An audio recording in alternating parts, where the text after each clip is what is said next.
चला तर या ठिकाणी भगवत कृपा उभी आपण सर्वप्रथम भगवंताला एक प्रणाम करू. भगवान जी को प्रणाम. मान त्यागी बाबा जुंदेव जी को प्रणाम. परमात्मा नमस्कार. परमपूज्य परमात्मा एक शिवकुमार नागपूर मंडळाच्या वतीने व महान त्यागी बाबा जुंदेजी यांच्या आदेशाप्रमाणे आज दिनांक 29/11/2025 रोज शनिवारला सन्माननीय श्री जितेंद्र वामनजी शेंडे यांच्या निवासस्थानी काही क्षणापूर्वी एका भगवंताचे नवे हवन मासिक हवन कार्य पार पडले आणि त्यानिमित्ताने या ठिकाणी एका भगवंताची चर्चा बैठक सुरू आहे. या चर्चा बैठकीमध्ये स्वयं सृष्टीचे रचयिता भगवान बाबा हनुमानजी उपस्थित. बाबांना माझा प्रणाम. बाबां परमपूज्य परमात्मा एक शिवक मंडळाचे संस्थापक मानव धर्म संस्थापक व्यसनमुक्ती जनक महान त्यागी बाबा जुंदेवजी या ठिकाणी उपस्थित. बाबांना माझा प्रणाम. बाबांच्या भगवत प्राप्ती विधीमध्ये बाबांना वेळोवेळी सहकार्य करणाऱ्या सर्वांच्या लाडक्या मातोश्री वाराणसी आई उपस्थित आईंना माझा नमस्कार. चर्चा बैठक म्हटलं तर अध्यक्षाची आवश्यकता असते आणि आजच्या या भगवत कार्याच्या बैठकीचे अध्यक्ष म्हणून परमपूज्य परमात्मा एक शिवक मंडळ अंतर्गत मार्गदर्शक नागपूर परिसरातील मार्गदर्शक तथा माजी मार्गदर्शक सन्माननीय गिरधरजी लांजीवर साहेब या ठिकाणी अध्यक्ष म्हणून प्रामुख्याने उपस्थित. साहेबांना माझा नमस्कार. परमपूज्य परमात्मा एक शिवक मंडळ अंतर्गत मार्गदर्शक सन्माननीय आवळगाव परिसरातील मार्गदर्शक घनश्यामजी ठाकरे साहेब या ठिकाणी प्रामुख्याने उपस्थित. साहेबांना माझा नमस्कार. परमपूज्य परमात्मा एक शिवक मंडळ अंतर्गत मार्गदर्शक सन्माननीय नामदेवरावजी चौधरी साहेब मार्गदर्शक तळोदी परिसर या ठिकाणी प्रामुख्याने उपस्थित. साहेबांना माझा नमस्कार. आजच्या या भगवत कार्याच्या बैठकीची आत्मा म्हणजे संचालन करते सन्माननीय आमचे मोठे बंधू नरेशदादा गोटेफोळे या ठिकाणी प्रामुख्याने उपस्थित. यांना माझा नमस्कार. तसेच शाखा नसून पण पूर्वीपासून आमच्या नागबीड या परिसराला शाखा म्हणून त्या ठिकाणी संबोधल्या जाते अशा आमच्या नागबीड परिसराचे शाखेचे सचिव सन्माननीय बंडूजी घोल्लर साहेब या ठिकाणी प्रामुख्याने उपस्थित. यांना माझा नमस्कार. व्यासपीठ मोठा असल्यामुळे व्यासपीठावरील बाबांचे सर्व सेवक सर्वांना माझा नमस्कार. या ठिकाणी प्रामुख्याने उपस्थित बाबांच्या मार्गी बाबांचे सर्व सेवक सेविका बालसेवक बालसेविका सर्वांना माझा नमस्कार. नमस्कार. नमस्कार जी. आपण या मोवाडी या ठिकाणी आलो आणि भगवंताचे अनंत गुण भगवंताची अनंत गुणाची बैठक चालू आहे. तर आपण या ठिकाणी बसलो आहोत तर सर्वप्रथम प्रश्न हा येते की आपण जागृत बसलो आहोत का? जागृत कारण या ठिकाणी जागृत कृपा उभी आहे. शब्द देता बरोबर दुःख दूर होऊन राहिले. प्रॅक्टिकल अनुभव या ठिकाणी पाहणार. मग आपण जागृत बसलो आहोत का?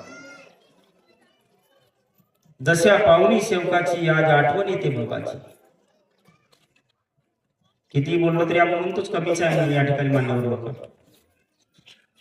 जशा पाहुणी सेवकाची आज आठवण येते बाबाची तत्व शब्द नियम विसरून गेलो ही शिकवण का मानव धर्माची.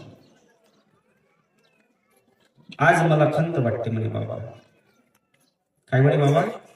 आज मला खंत वाटते म्हणे मी सेवकांना 40 वर्षात काही शिकवू शकलो नाही. आणि आम्ही जागरूक आहोत.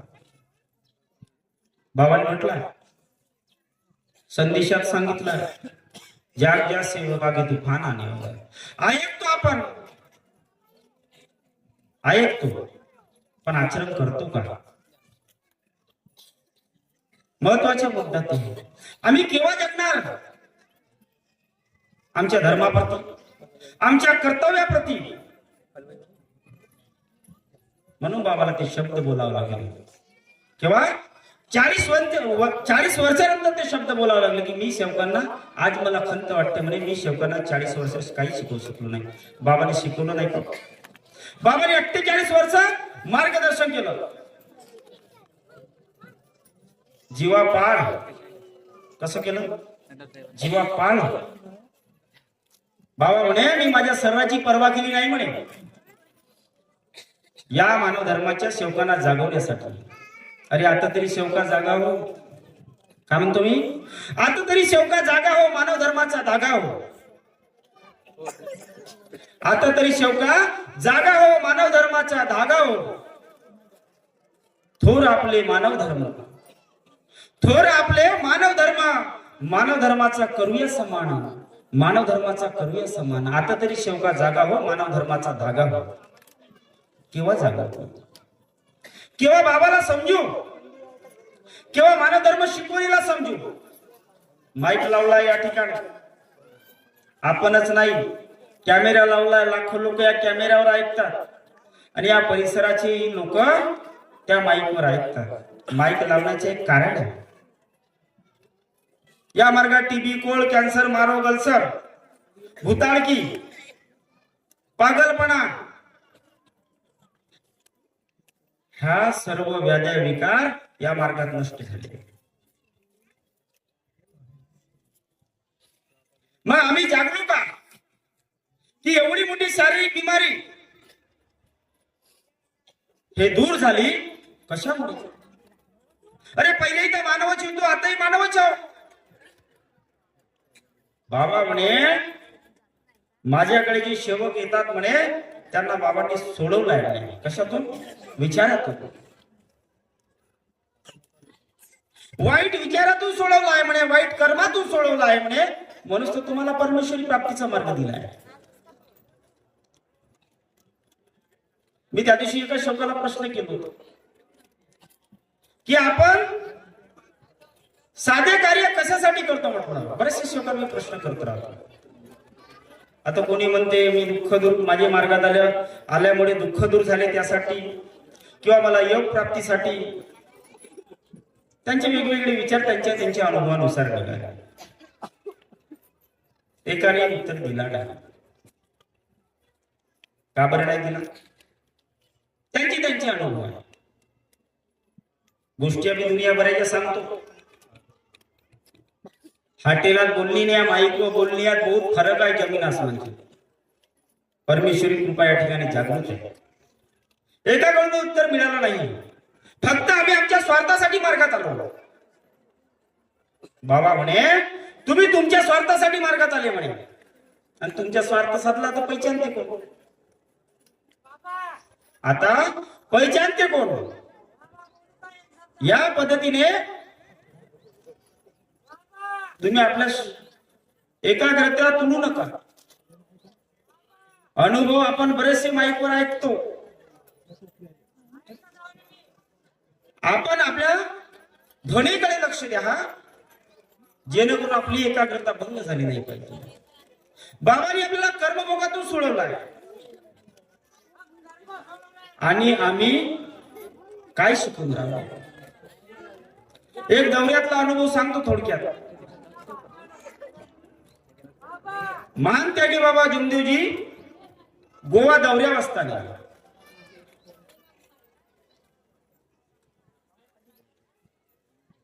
बाबांनी शेवटाच प्रश्न केला की मी गोवा दौऱ्यावर असताना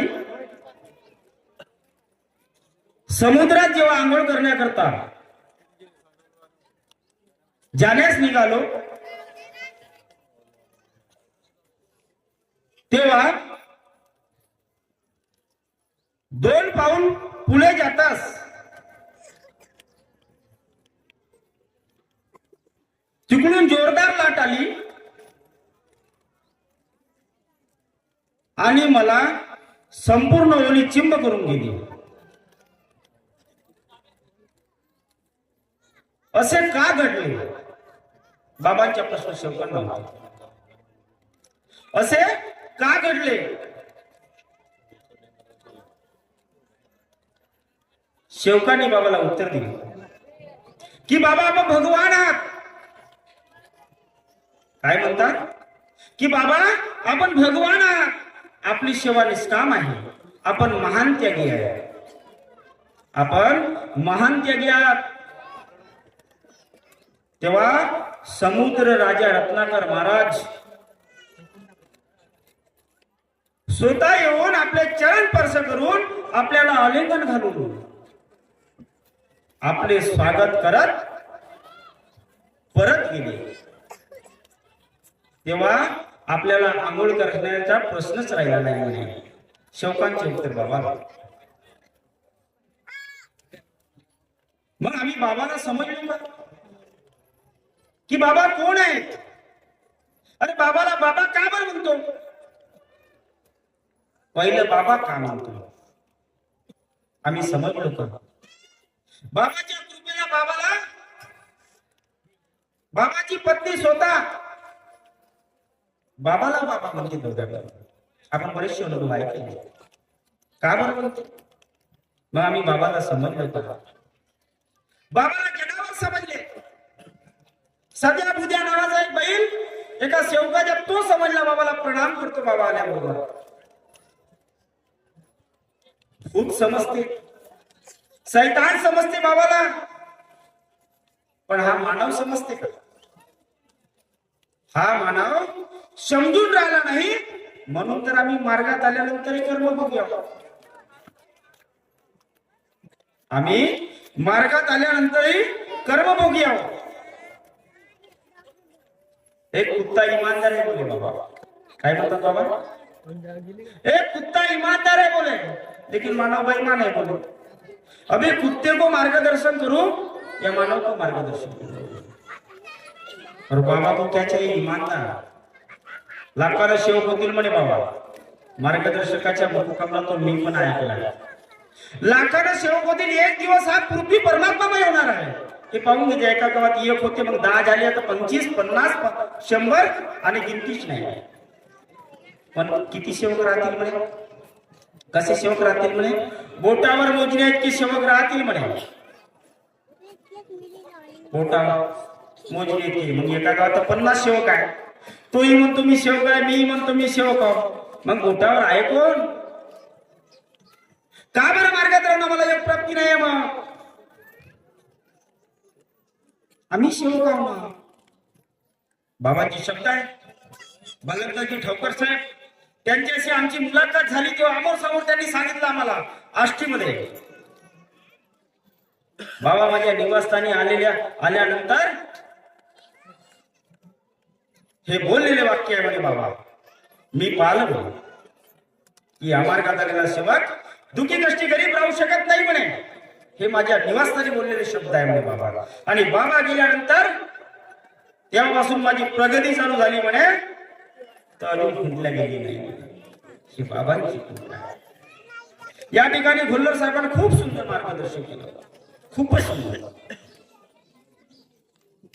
मार्गदर्शकाच्या शब्दाचे महत्व, मार्गदर्शकाचे महत्व भुल्लर साहेबांनी या ठिकाणी सांगितलं. आम्हाला काय वाटतं? आज कुठेतरी वेगळ्या दिशेने आम्ही मार्गाला नेतो. कशामुळे? आपल्या विचारामुळे. आपल्या विचारामुळे आज मोठ्या पदाधिकाऱ्यांचे आपण मार्गदर्शन ऐकत असतो. मोठ्या सेवकांचे मार्गदर्शन या माईकवर ऐकत असतो. की त्यागी झाल्यानंतर सेवकाला मार्गदर्शकाची गरज आहे. आणि आहे पण आता ज्या भुल्लर साहेबांनी या ठिकाणी सांगितलं त्यांच्या प्रॅक्टिकल अनुभव देऊन सांगितलं की मार्गदर्शकांच्या शब्दावर सर्व काही होते का? अरे बाबांची कृपा आहे. त्या दिवशी भोयर साहेबांनी सांगितलं. उमरेड शाखेचे कार्याध्यक्ष सन्मान्य गुणवंतराव भोयर साहेब, भगवान आलते का म्हणे तुम्हाला कार्य द्यायला? की बाबा आलते म्हणे कार्य द्यायला? कोण आले म्हणे? पुन्हा दिले म्हणे कार्य. भोयर साहेबांनी आमच्या निष्ठेमध्ये मार्गदर्शन. आणि तुम्ही म्हणता की मार्गदर्शकाचे शब्द काय होते? मार्गदर्शक सामने तो बाबा है बोले. आता मग काही सेवक काही म्हणते कानामध्ये फुसू करतो की मार्गदर्शकाला बाबा समजून का, भगवान समजून का? नाही का? आपापले विचार आहे. आपापले विचार आहे. ज्याला ज्या पद्धतीने अनुभव येता या मार्गाचा तो त्या पद्धतीने गृहीत धरत आहे. पण हे शब्द रेकॉर्डिंग सोबत खूप आहे पाहिजे. मी नेहमी ऐकत असतो बाबांचे शब्द मार्गदर्शक. 12 मार्गदर्शन आहे माझ्याकडे कि मार्गदर्शक सामने तो बाबा है बोले, कार्य देने वाला सामने है तो बाबा है. मग त्यांच्या शब्द असता मी कार्य करून राहिलो. मला 2016 लांजेवार साहेबांनी शब्द दिला आणि मी कार्य करण्यास सुरुवात केली. नाही मी कुणाकडे गेलो असतो, कुणाला म्हणलो असतो की भगवंता मला कार्य द्या, बाबा मला कार्य द्या. आम्ही काय संबंध आज बाबाचे ह्याचे मार्गदर्शक निंबाळकर साहेब त्यांनी सांगितलं प्रॅक्टिकल त्या दिवशी भगवत कार्याच्या बैठकीमध्ये बहुतेक 1990-95 की ज्या सेवकाची आहे ती 9 हवन कार्य चालू होतं. त्या सेवकाचे जंगलामध्ये जनावर चारायला गेले असता त्या सेवकाचे 4 बछडे दमन केले. 4 बछडे जनावरांचे. तेव्हा त्या सेवकाने 2 ते 3 दिवस खूप धुंडला जंगलामध्ये, खूप फिरला, पण त्याला ते बछडे मिळाले नाही. शेवटी तो मार्गदर्शकाच्या घरी गेला, निंबाळकर साहेबांच्या घरी. आता ते पदावर आहेत, शाखेचे सहसचिव म्हणून त्यांची आता नियुक्ती झाली. शेवकानी परिस्थिती मार्गदर्शकाच्या घरी मांडली. साहेब असं झालंय आणि 2-3 दिवस झाले मी हताश झाला होता की माझी बछडी मिळून राहिली नाही. पण त्यांनी शब्द बोलते वेळेस काय बोलला शेवट शब्द की साहेब म्हणे जिवंत भेटू का मेले भेटू पण माझे बछडे मला मिळाले पाहिजे असं मला सांगा. जिवंत भेटू का मेले भेटू. आताच आमचे भुल्लर साहेबांनी शब्दाचे महत्व या ठिकाणी समजून सांगितलं आहे. ठीक आहे. निंबाळकर साहेबांनी त्याला मार्गदर्शन केलं की तू घरी जा म्हणे, या पद्धतीने परमेश्वराला प्रणाम कर, विनंती कर आणि तू बछडी धुंडाला जा, पुन्हा जंगलात जा. निंबाळकर साहेब सांगतात की हा सेवक घरी गेल्यानंतर मी परमेश्वराला पुन्हा विनंती केली म्हणे की हा सेवक आला होता बाबा, या नावाचा सेवक आला होता, हे समस्या त्याची आहे, हे समस्या त्याची दूर करावी, त्याला समाधान द्यावं अशी परमेश्वराने त्या निंबाळकर साहेबांनी आपल्या घरी विनंती केली. आणि तो सेवक त्या दिवशी बछडे पाहायला गेला. शब्द त्याचे होते 3 दिवसानंतर का 4 दिवसानंतर की साहेब म्हणे मेले भेटू का जिवंत भेटू. 2 मेले भेटले, 2 जिवंत भेटले. कशी देवी शक्ती घडामोडी. 3 दिवस अगोदर का नाही भेटले. मार्गदर्शकाच्या निवासस्थानी गेल्यानंतर का भेटले. 3 दिवसा पहिले भेटायला पाहिजे होती ना, नाही भेटायला पाहिजे. कधी विचार करा आम्ही काय शिकून राहिलो, काय समजून राहिलो धर्माला, सत्य काय आहे. माझ्या हातावरचा एक सेवक, साध्या करायचे सेवक,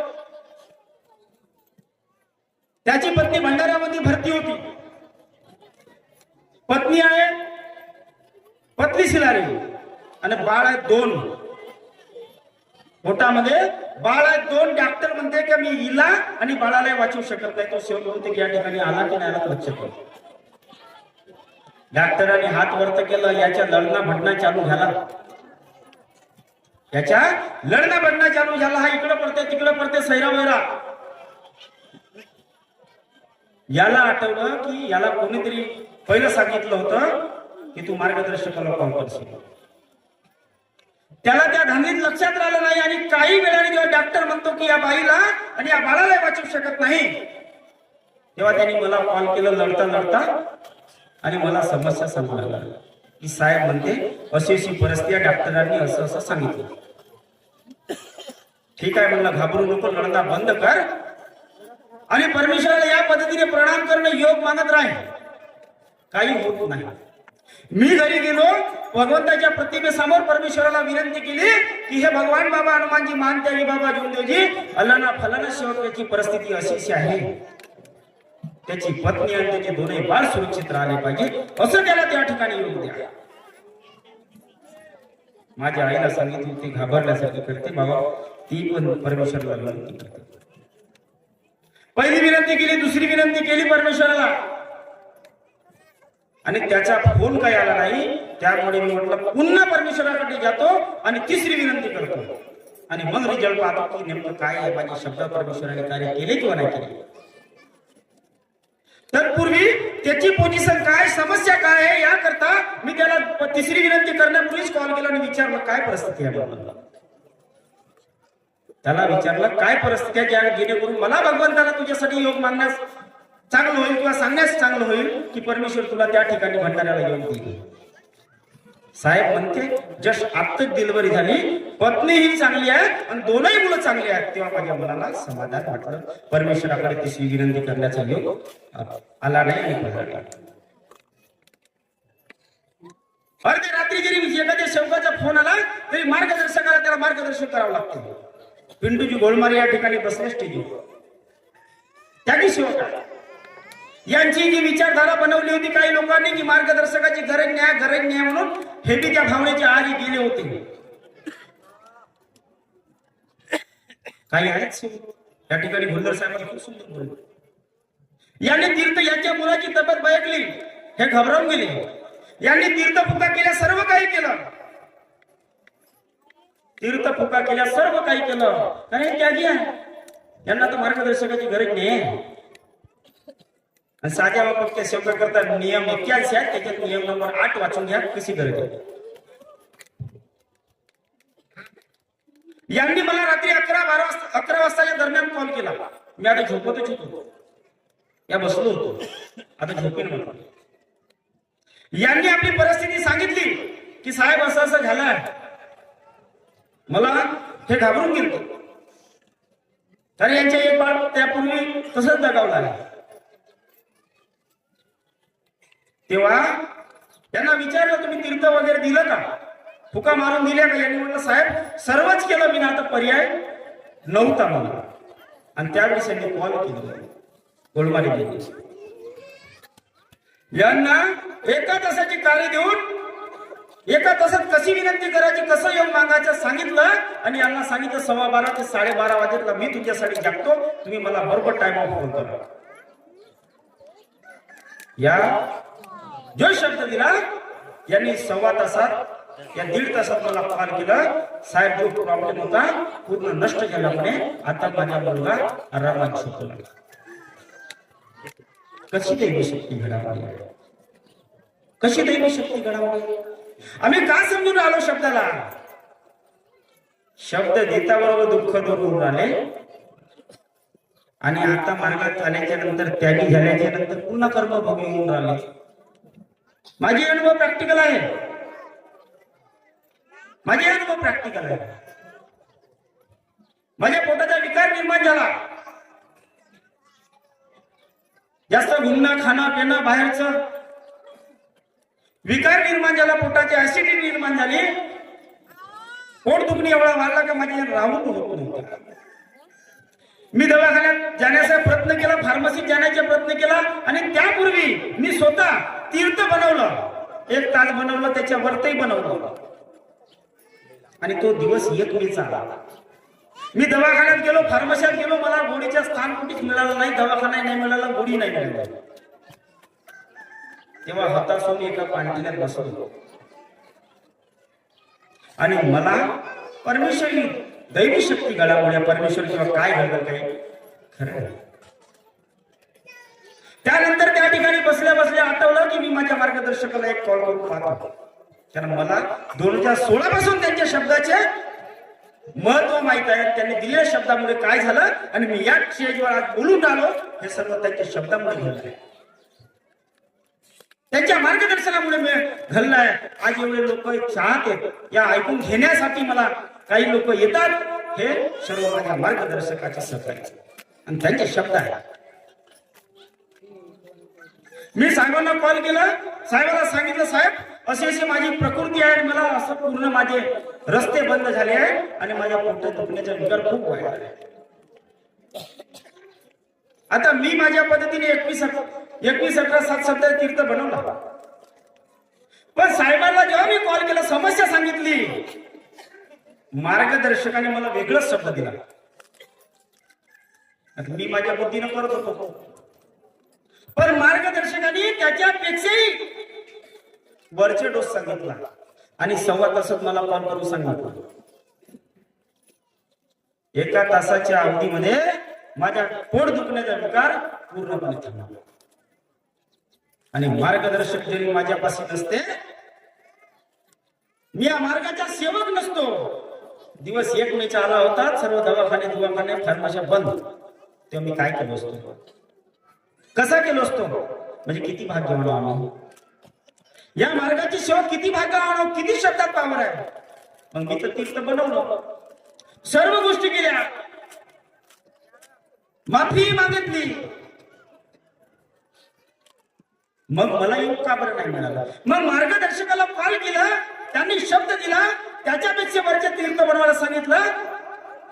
तेव्हा कसं 1 तासात शब्द दुःख झालं. हे प्रॅक्टिकल अनुभव, हेच तर शिकासाठी आपण या ठिकाणी येत असतो. हे प्रॅक्टिकल अनुभव या मार्गाचे येतो. या अनुभवाच्या माध्यमातून आपण जागत असतो की मी एक साधारण मानव, साधा गुणातला गेला, अर्धा गिलास पाणी घेतला आणि त्याच्या बाबा हनुमानजीच्या नावाच्या फूक मारले तरी आमचे दुःख दूर होऊन राहिले. मग अशी कोणती शक्ती आमच्या मुखकमलातून वधत आहे? कोणी म्हणजे भगवान वर्त आहे पाठीकडे, साईडला उभा राहते, पाठीच्या माग आहे. अरे भगवान बाबाने कुठं दाखवलं? परमेश्वराचा परिचय आम्हाला झाला का? भगवान तर आमच्या अंतरात्म्यात, आमच्या विचारात आहे. आणि आम्ही कुठं जातो? भगवान वरतून पाहते म्हणते, कर्म हो काला क्या करे म्हणते उपरवाला, वरतून पाहते भगवान. आणि आमच्या भगवान या अंतरात्म्यातून पाहते. आणि काही शेवटाच्या भगवान कुठून पाहते? वरतून पाहते.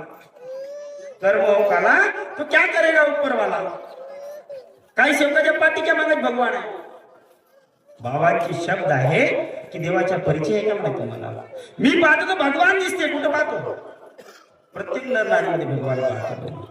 प्रत्येक सजीवांच्या प्राण्यात, सजीव मानवाच्या आत्म्यात परमेश्वर पाहतो म्हणे. तुम्ही कुठं पाहता म्हणे? सडकावर, घरात. आता फोटो येते, त्याची शेवकाला फोटो पाहतो नाही का? आणि मी पाहतो म्हणे आत्म्यात. एखादा सेवक व्हाण म्हणे उभा, एखादी सेवक व्हाण म्हणे उभा. आणि सगळं म्हणे कुठं पाहते भगवान? सडकावर. अरे देवाच्या ठिकाण नाही म्हणे तुमच्याकडे, देवाच्या ठिकाणच नाही म्हणे तुमच्याकडे, म्हणून तुम्ही भगवान पाहू शकत नाही. अरे आज जिसने भगवान को देखा है बोले अंत समय के बाद भगवान को देखेगा बोले. कौन बोले? मी नाही, बाबा म्हणतात. जिसने आज भगवान को देखा है वो अंत समय के बाद भगवान को देखेगा. आणि उससे क्या होगा? जब अंत समय के बाद देखेगा तो क्या होगा? उसे मोक्ष प्राप्ति होगी. यानी तीसरा तत्व उसको लागू होगा, इच्छा अनुसार हो जाए. सॉरी, दुःखदारी दूर करते हुए उद्धार. दुःख म्हणजे माणसावर, दारी म्हणजे गरिबी, उद्धार म्हणजे मोक्ष प्राप्ती. आता मी मार्गात उरलो, 3 दिवस उपाशी होतो, खावा लागत नव्हती, झोपाला खाट नव्हती, अशी परिस्थिती माझी होती. आज परमेश्वराच्या कृपेने दुःख होते ते दूर झाले. दारी म्हणजे गरिबी, गरिबी दूर झाली. उद्धार म्हणजे मोक्ष प्राप्ती. तुम्हाला उद्धार करायचे. मी आज मरू या कल, आताही मेलो किंवा नंतरही मेलो तरी मला एकच स्थान पाहिजे, परमेश्वराच्या चरणी स्थान पाहिजे. परमेश्वराने मला स्वीकार केला पाहिजे. हा या मानवाचा उद्देश असावा. सत्य काय आम्ही जाणून घेऊन राहिलो. काय जाणून घेऊन राहिलो? जीवनात माणसाचे तथ्य काय आहे? जीवनात माणसाच्या तथ्य काय आहे? तत्व शब्द नियमात शोधा की पत्ते काय आहे? अरे मी धन्य झालो परमात्मा मार्गावर येऊन. काय झालो मी? धन्य झालो. धन्य बाला भाऊ, मी धन्य झालो या परमात्मा मार्गावर येऊन. उपदेश त्यांचे महत्व आहे की सत्य काय आहे, की सत्य काय आहे, हे सत्य आहे. हे ज्ञान म्हणे बाबा. कोण काय म्हणते तर पाहू म्हणे. पण आम्ही कुठं घेतो? आम्ही कुठं घेतो? शब्दाचे महत्व आम्हाला कळत नाही. अनुभव पुष्कळ आहे. माझ्या ताई या ठिकाणी बसली आहे, ताईचे अनुभव आहे माझ्या की तिने जेव्हा, आता तिला तेवढा अनुभव नसेल पण मला त्या गोष्टीचा अनुभव आहे की शब्दामध्ये किती पावर आहे. दवा आणि दुवा, दवा आणि दुवा दोन्ही गोष्टी बाबाने सांगितल्या. दुवाही पाहिजे. या ठिकाणी दुवेच्या उदाहरण म्हणलं तर आमचे मोठे बंधू बाला राजाकर हेही बसले आहे या ठिकाणी, की मार्गदर्शकाच्या सहवासात ते राहिले आणि मार्गदर्शकाच्या मार्गदर्शनानुसार त्यांना 11 ते 12 वर्षांनी योग प्राप्ती झाली. 11 ते 12 वर्ष पैसेवाले व्यक्ती आहेत राजाकर साहेब. लाखो रुपये लावला, लाखो रुपया, पण कर्मभोग या मार्गात सुटला नाही. त्यांनी केलेले पहिलं कर्म त्यांना भोगावं लागले. ते एक मार्गदर्शकाचे मुलगा होते, पण कर्मभोग भोगावं लागले आणि सहवासात असल्यामुळे 11-12 वर्षाने त्यांना संतान प्राप्तीचा योग आला. मी माझ्या मार्गदर्शकाच्या मुखकमला तो बरेचसे लोक ऐकले आहे. या मार्गात अभाग्यास भाग्य प्राप्ती झाली आहे. या मार्गात अभाग्यास भाग्य प्राप्ती झाली आहे आणि आम्ही मार्गाचे सेवक अभाग्य आहोत. याचे कारण काय? कधी पाहिलं का? कधी पाहिलं नाही. कधी आम्ही विचार करत नाही आम्ही का बरं अशा, आमच्या परिवाराचं काय आहे, आमची गृहस्थ जीवन मागं काय आहे. या माझ्या ताईने कॉल केला माझ्या घरी आणि होमगार्ड पोलीसचा फॉर्म भरला होता. तर कॉल केला. माझी मुलगी आहे छोटी छोटी. माझ्या मुलीला सांगितलं, मलाही सांगितलं, माझ्या पत्नीलाही सांगितलं. षष्ठी हवन कार्य होता. आता बहीण माझी राखी बांधायला आहे, षष्ठीच्या वेळेस, षष्ठी झाल्या किंवा षष्ठीच्या आधीच हिने सांगितलं की तुम्ही सर्व लोक त्या परमेश्वराला योग मागा की मला ड्युटी लागली पाहिजे, माझा फॉर्म सिलेक्ट झाला पाहिजे. आणि सर्वांनी योग मागितलं त्या षष्ठी हवन कार्यात. आणि माझी ताई ही गावली आली. आता गावली आल्यानंतर 2-3 दिवस राहिली, हे गावाला जाणार होती. आता गावाला जाणार होती ती हिला सांगितलं माझ्या आईनं की भाऊ म्हणे आला फलाना गावला हवन कार्याला जाणार आहे, पण त्या ठिकाणी बैठक नाही आहे, हवन कार्य निपटला, जेवण झाल्याच्या नंतर तू गावाला जाऊ शकतेस. आता याही मुलीसारखी मुलगी पाहिली नाही मी ना. तिला भगवत कार्य आहे म्हणलं का तुरंत तयारी करतात. म्हणजे तिला परमेश्वराप्रती गोडी आहे. हे गावाला जाणार होती तर हे थांबली आणि मला काय म्हणते, दादा मी तुझ्याशी हवन कार्याला येतो नव्हत्या. म्हणलं चल तुझी इच्छा नंतर जाशील. आता दैवी शक्ती घडामोडी कसं योग द्यायचे असते, काय द्यायचे असते, काय नाही हे परमेश्वरालाच माहिती आहे. आणि काय या मुखकमलातून या ठिकाणी वधवायचे असते हे परमेश्वरालाच माहिती आहे. मानवाच्या हातात काहीच नाही. मानव मर्जीचा मार्ग नाही, हा मार्ग भगवत मर्जीचा आहे. हिने आंघोळ केलं, पटना कपडे लावले. हिला म्हटलं मी ताई जी टी घालून हवन करत नाही याच्या साधे कपडे लावून चहा लावलं. आली त्या ठिकाणी मी सांगितलं माझ्या ताईने त्या माझ्या मुलीला की तू या ठिकाणी परमेश्वराला योग माग की मला ड्युटी लागली पाहिजे. माझी मुलगी आली. मानवी माझ्या कानात काय म्हणते, पप्पा आपण आपल्या हक्कासाठी योग ठेवू शकतो. हो ना म्हटलं, का बरं नाही ठेवू शकत. बाला राजेंद्र भाऊले माहित आहे किती लोकांनी योग ठेवला, का ठेवला, आणि आमचे मार्गदर्शक साहेबांना माहित आहे कसं योग प्राप्ती झाली. हे आम्हाला माहिती आहे, अनुभव आहे, प्रॅक्टिकल घेतलाय मी. ठीक आहे बेटा ठेवू नको. आणि सर्व लोकांनी योग ठेवला. व्यक्तीच्या योगामध्ये एवढी शक्ती आहे की आम्ही जुन्या मार्गदर्शकाकडून बऱ्याचशा गोष्टी शिकल्या आहेत. एकटीचा योग, एकट्याचे नाही. एखादी दुःख दूर होत नसेल, एखादा योग प्राप्त होत नसेल, तुम्ही सर्व परिवार मिळून एकच योग मागा. एकच पाय प्राप्ती होती का नाही. पण विचार कसे पाहिजे, परिवारात एकता पाहिजे. आणि एकता नसली तर काहीच नाही. बाबांची शब्द आहे की परिवार में एकता के बिना भगवत कृपा इस मार्ग में पा नहीं सकते. कितने भी सकाळी उठून किती विनंती करा, पहाटे 6च्या अगोदर कितीही काही करा, त्या गोष्टी या मार्गात होणार नाही. मानते की बाबा झुंदूजीचे वाक्य आहे. आणि त्या हवन कार्याच्या माध्यमातून हवन कार्य झाला आणि घरी गेली. आणि या माझ्या ताईने दुसऱ्या दिवशी सकाळीच मला गुड न्यूज सांगितली की आपल्याला योग प्राप्ती झाला आणि आपल्याला ड्युटीच्या जॉईनिंग लेटर आलं, त्या मेसेज आला. म्हणजे किती आनंद वाटला की हा की परमेश्वर आपल्या शब्दावर कार्य करते. अनुभव तो कुठे आम्ही शाखात सांगितलं, परमेश्वर आपल्या शब्दावर कार्य करते, पण आपले विचार शक्ती, आपले कर्म, आपले विचार योग त्या पद्धतीचे असतात. आणि योग मागण्याची क्रिया आहे एकतेची असावी. आमचे पुणे मार्गदर्शकाने काही सांगितलंय, शिकवलं. या माध्यमातून आम्ही जागलो. एकच माध्यम बैठक, चर्चा बैठकीशिवाय आम्ही जागू शकलो नाही आणि भविष्यातही जागणार नाही. चर्चा बैठक एकमेव माध्यम आहे की आपण या बैठकीच्या माध्यमातून फक्त जागू शकतो. कोण कोणाचे शब्द, कोणाचे अनुभवातून जागेल याचं काही खरं नाही. जो माने उसका भला, जो ना माने उसका भी भला. एवढं जे बोललो बाबाने काय म्हटलं, जो माने उसका भला, जो ना माने उसका भला. ज्याला ज्या पद्धतीने घ्यायचे त्याने घ्यावं, नाही का. म्हणून प्रत्येकाने अनुभव पुष्कळ आहे. आणि या ठिकाणी वेळी समाप्त होत आलेली आहे, कारण मी जास्त बोललो वेळेवर. नाही तर बहुत अनुभव आहे. हा प्रॅक्टिकलचा मार्ग आहे. अनंत गुणाचा भगवान आहे. एवढा महासागर आहे की मी एकटाच 3 तास बोलून तरी अनुभव सरत नाही. एवढे प्रॅक्टिकल अनुभव माझ्या जीवनात, तुमच्या सर्वांच्या जीवनात तुम्ही पाहिलाय. कारण की या मार्गात ज्या दिवशी आलो आपण, ज्योत परमेश्वराची लावली, बाबाने जो आपल्याला अधिकार दिला, त्या दिवशी आपल्या आत्मजागृती झाली, आपले दुःख दूर झाले आहे. म्हणून प्रत्येकाला पुष्कळसे अनुभव आहे. म्हणून वेळेअभावी मी एवढे बोलू इच्छितो आणि जाता जाता एकच बोलू इच्छितो कि जो भगवान, बाबा ने कहा कि ईमान ही भगवान है. भगवान ऐसी वस्तु नहीं, ये मोबाइल है मैं दिखा सकता हूं, लेकिन भगवान किसी को दिखाया नहीं बाबा ने. भगवान कोई वस्तु नहीं बोले, ईमान है तो भगवान है. तो जिसका ईमान है उसका भगवान है, जिसका ईमान नहीं उसका भगवान नहीं. माझे मानते कि बाबा जिंदगी शब्द है. ज्योत जले ईमान की, ज्योत जले ईमान की, उसे बुझाने वाला कौन. क्या कह रहा हूं मैं, इतना ही करके अपने 2 शब्द में यहाँ पे समाप्त करने वाला हूं.